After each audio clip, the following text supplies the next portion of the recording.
Hello everyone. Today I am going to talk about the scope and excitement of physics. घर जाकर नहीं, घर से ही बच्चों को पढ़ाएं, पैसों के साथ टाइम भी बचाएं। फ्रेंड्स, इस चैप्टर में हमने पहले भी बहुत सारी चीज़ों के बारे में डिस्कस किया था। आज हम इस चैप्टर में भौतिक के क्या स्कोप है और इसमें इसकी दुनिया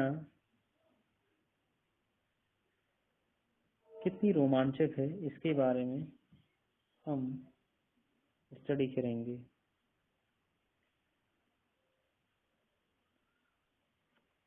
We can get some idea of the scope of physics by looking at its various sub-disciplines. Basically, there are two domains of interest, macroscopic and microscopic. Since भौतिकी के कार्य क्षेत्र विस्तार के बारे में कुछ बोध इसके विभिन्न उप विषयों को देखकर भी हो सकता है, और मूल रूप से इसके दो इंटरेस्टिंग डोमेन हैं। नंबर फर्स्ट क्या है, स्थूल, जिसे हम मैक्रो कहते हैं, और सूक्ष्म मीन्स बहुत ही छोटा, जिसे हम खुली आंखों से भी ना देख सकें, तो उसे माइक्रोस्कोपिक कहते हैं। तो माइक्रोस्कोपिक जो प्रभाव क्षेत्र, इसके अंतर्गत प्रयोगशाला में पार्थिव तथा खगोलीय स्तर की परिघटनाएं सम्मिलित हैं। टेरेस्ट्रियल मीन्स लैंड पर पाए जाने वाले बड़े बड़े जीवधारी या पेड़ पौधे, या फिर अंतरिक्ष में बड़े बड़े उल्कापिंड या फिर जो प्लैनेट्स होते हैं, उनके रिलेशन, उनके स्टडी से संबंधित है। But the microscopic domain includes atomic, molecular and nuclear phenomena. अगर हम माइक्रोस्कोपिक डोमेन क्षेत्र की बात करते हैं तो इसके अंतर्गत परमाणविक, एटॉमिक और मॉलिक्यूलर और न्यूक्लियर फिनोमेना शामिल हैं। तो classical physics deals mainly with macroscopic phenomena and includes subjects like mechanics, electrodynamics, optics and thermodynamics. तो सेंस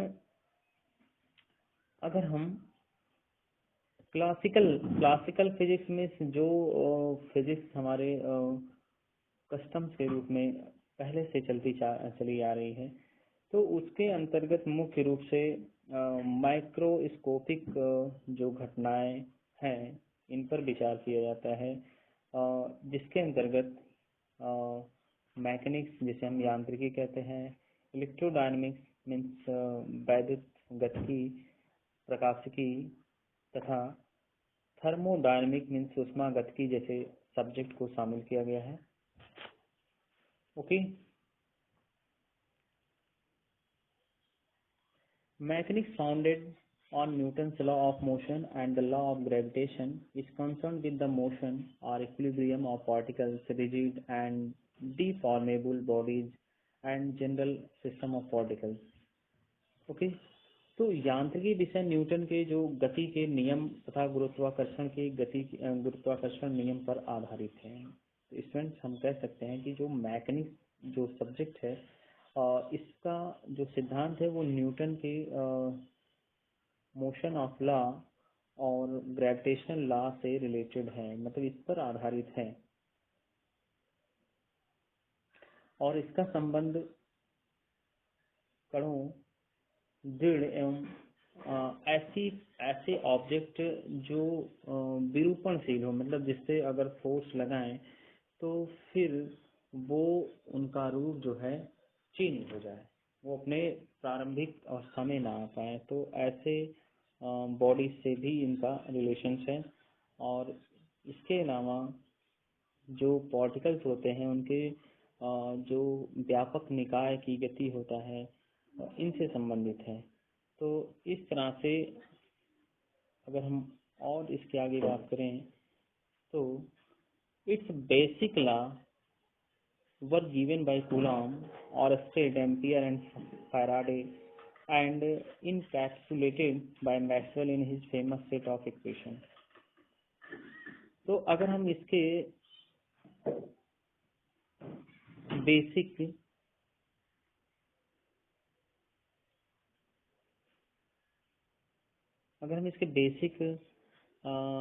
नियम की बात करते हैं तो इसके जो बेसिक लॉज हैं वो कूलाम के द्वारा, ऑरस्टेड के द्वारा, एम्पियर या और फैराडे के द्वारा दिए गए नियमों पर आधारित हैं। ठीक है। और मैक्सवेल जो कि जिनका एक फेमस सेट ऑफ इक्वेशन भी इस फिजिक्स से रिलेटेड है, उनका भी इसमें फॉलो किया जाता है। The motion of a current carrying conductor in a magnetic field, the response of circuit to an voltage signal, the working of an antenna, the propagation of radio waves in the ionosphere. So friends,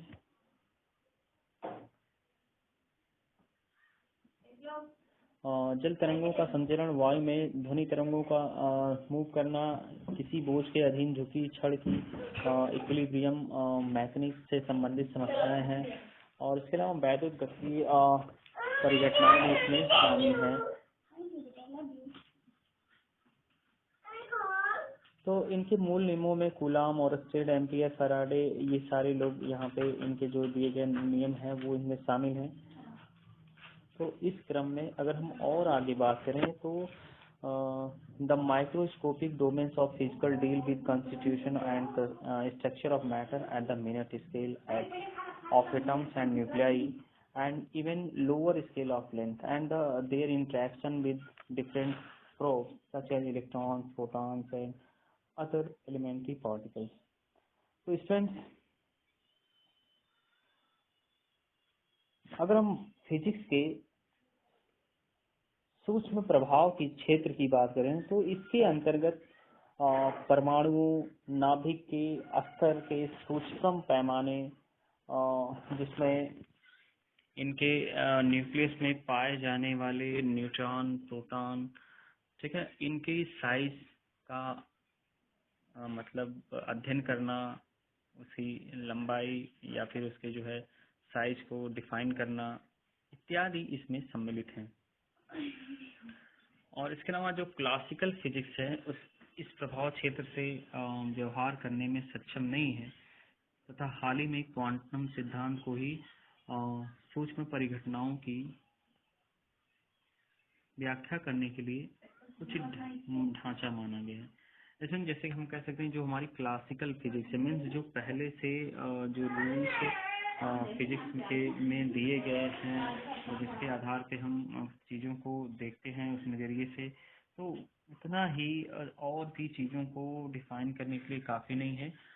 इसीलिए इस हाल ही में एक quantum theory सिद्धांत दिया गया था, और ये थ्योरी किसी न्यूक्लियर या न्यूक्लियस के अंदर पाए जाने वाले जो विभिन्न कॉन्स्टिट्यूएंट होते हैं उनको डिफाइन करने के लिए उचित माना गया है, क्योंकि क्लासिकल फिजिक्स के द्वारा इसकी हम व्याख्या अच्छे से नहीं कर सकते हैं।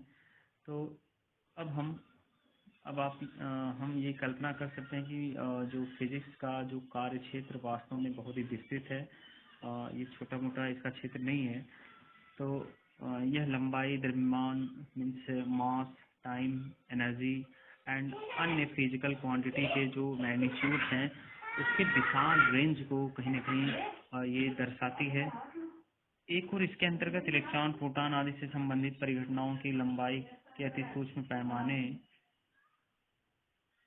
पर अध्ययन किया जाता है, तथा इसके विपरीत दूसरी ओर इसके अंतर्गत खगोलीय परिघटनाओं का अध्ययन मंदाकिनियों के विस्तारों अथवा संपूर्ण विश्व के पैमाने, जिसका विस्तार 10⁻26 मीटर कोटि है, पर किया जाता है। ओके फ्रेंड्स, तो these are the basic theory of physical worlds। तो फ्रेंड्स इसी के आधार पे आप देख सकते हैं कि now you can see that the scope of physics is truly vast। तो अब हम ये कह सकते हैं कि फिजिक्स का जो है क्षेत्र है वास्तव में बहुत ही विस्तृत है। Okay, Now the range of time scale can be obtained by dividing the length scale by the speed of 10 to the power minus 22 second to 10 to the power 18 second. तो अगर हम टाइम स्केल की बात करें तो ये लंबाइयों के पैमाने के जो रेंज हैं उसकी प्रकाश की चाल से विभाजित करके समय के पैमाने को 10 to the power minus 22 second से 10 टू द पावर 18 सेकेंड से प्राप्त किया जा सकता है। इसी प्रकार मास की अगर हम बात करें तो इसके लिए इसका जो रेंज है 10 to the power minus 30 kilogram से 10 टू द पावर 55 किलोग्राम तक इसकी व्याख्या क्वांटम थ्योरी से की जा सकती है। तो इस तरह की अनेक जो है परिघटनाएं इस परिसर के बीच कहीं न कहीं होती हैं। Okay, no physics is exciting in many ways. To some people, the excitement comes from the elegance and universality of its basic theories, from the fact that a few basic concepts and laws can explain phenomena covering a large range of magnitude of physical quantities. तो भौतिक कई प्रकार से उत्तेजक है, means बहुत ही रोमांचक है। कुछ व्यक्ति इसके मूल सिद्धांतों से लालायित होकर के इसकी व्यापकता से इस सत्य को लेकर उत्तेजित हो जाते हैं और भौतिकी की कुछ मूल संकल्पनाओं तथा नियमों द्वारा भौतिक राशियों के विशाल रेंज को भी प्रतिपादित करने वाली कुछ ऐसी घटनाओं की भी इसके द्वारा हम व्याख्या कर सकते हैं। और कुछ अन्य के लिए प्रकृति के रहस्यों से पर्दा हटाने के लिए कल्पनाशील नवीन प्रयोग करने की चुनौती, नियमों का सत्यापन अथवा निराकरण रोमांचकारी हो सकता है। Okay friend, so now these are the basic concepts you can study in your books and try to understand the basic concept about physical world by physics. Okay, now look at hypothesis, axioms and models. One should not think that everything can be proved with physics and mathematics. किसी को भी यह नहीं समझना चाहिए कि भौतिकी यानी फिजिक्स और मैथ द्वारा हम सब कुछ सही सही सत्यापित कर सकते हैं। All physics and also mathematics is used based on assumption, each of which is variously called a hypothesis or axiom or postulate etc.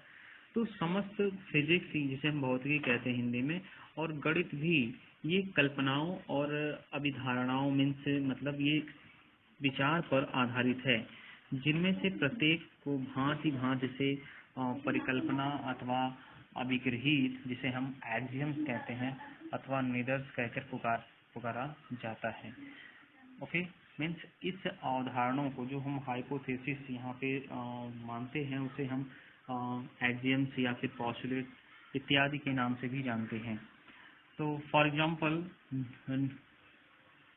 The universal law of gravitation proposed by Newton is an assumption और hypothesis.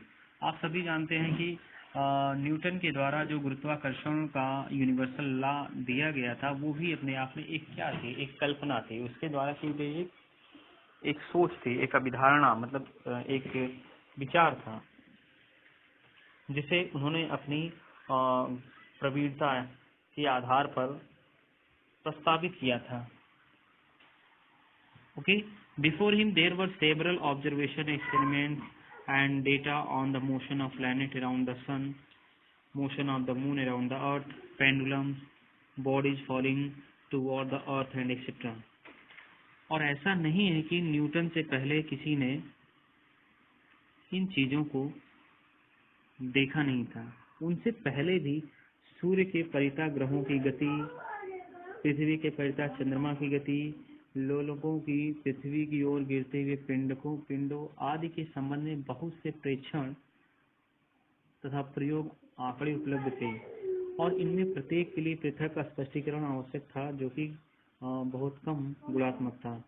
गुरुत्वाकर्षण के जो universal law का जो कुछ कहना है वह यह है कि यदि हम यह कल्पना करें कि इस विश्व के कोई दो पिंड एक दूसरे को एक बल द्वारा आकर्षित करते हैं जो इन पिंडों के द्रव्यमानों के गुणनफल के अनुक्रमानुपाती तथा इनके बीच की दूरी के वर्ग के व्युत्क्रमानुपाती होता है। तो हम इन सभी प्रेक्षणों की व्याख्या केवल एक ही प्रयास में कर सकते हैं। यह केवल इन परिघटनाओं की ही व्याख्या नहीं करता, अपितु भविष्य के प्रयोगों के परिणामों के भविष्य कथन की हमें अनुमति प्रदान करता है। ओके स्टूडेंट्स, तो इस तरह से हम इस हाइपोथेसिस को समझ सकते हैं। देखिए, hypothesis is a supposition without assuming that it is true. It would be fair to ask anybody to prove the universal law of gravitation because it cannot be proved. It can be verified and sustained by the experiment and observation. Okay, students? An axiom is a self-evident truth while a model is theory proposed to explain observed phenomena. Students, कोई axiom स्वयं सिद्ध नहीं होता है, कोई उसे स्वयं सिद्ध नहीं करता, जबकि कोई निरस्त प्रेक्षित परिघटना की व्याख्या के लिए एक प्रस्तावित एक सिद्धांत होता है। परंतु आपको इस स्तर पर इन शब्दों के उपयोग में अर्थभेद करने के लिए चिंता करने की कोई आवश्यकता नहीं है। एग्जाम्पल के लिए आप अगले वर्ष हाइड्रोजन परमाणु के बोर निदर्श के विषय में अध्ययन करेंगे, जिसमें बोर ने यह कल्पना की थी कि हाइड्रोजन परमाणु में इलेक्ट्रॉन कुछ नियमों का पालन करते हैं। उन्होंने ऐसा क्यों किया था? उनके पास विस्तृत मात्रा में स्पेक्ट्रम में आंकड़े उपलब्ध थे जिनकी कोई अन्य सिद्धांत व्याख्या नहीं कर सकता था। अतः बोर ने कहा था कि यदि हम यह कल्पना कर लें कि कोई परमाणु इस ढंग से व्यवहार करता है तो हम तत्काल ही इन सभी घटनाओं की व्याख्या कर सकते हैं। ओके, तो Einstein specific theory of relativity is also based on two postulates: the constancy of the speed of electromagnetic radiation and the validity of physical laws of in all inertial frame of reference. Okay, so in mathematics too we need axioms and hypotheses at this stage. Euclid's statement that parallel lines never meet is a hypothesis.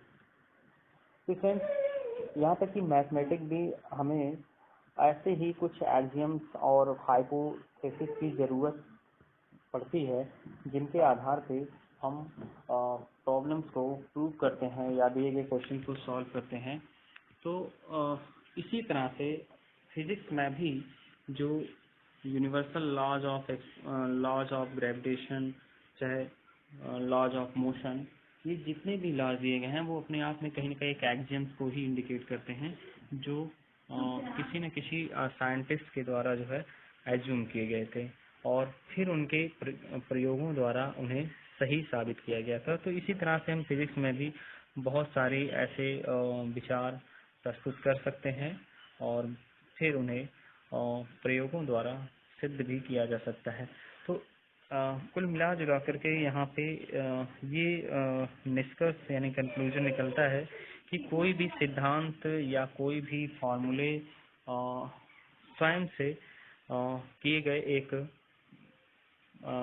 विचार होते हैं जो practical यानी प्रयोगों के आधार पे सही साबित किए जाते हैं। ओके।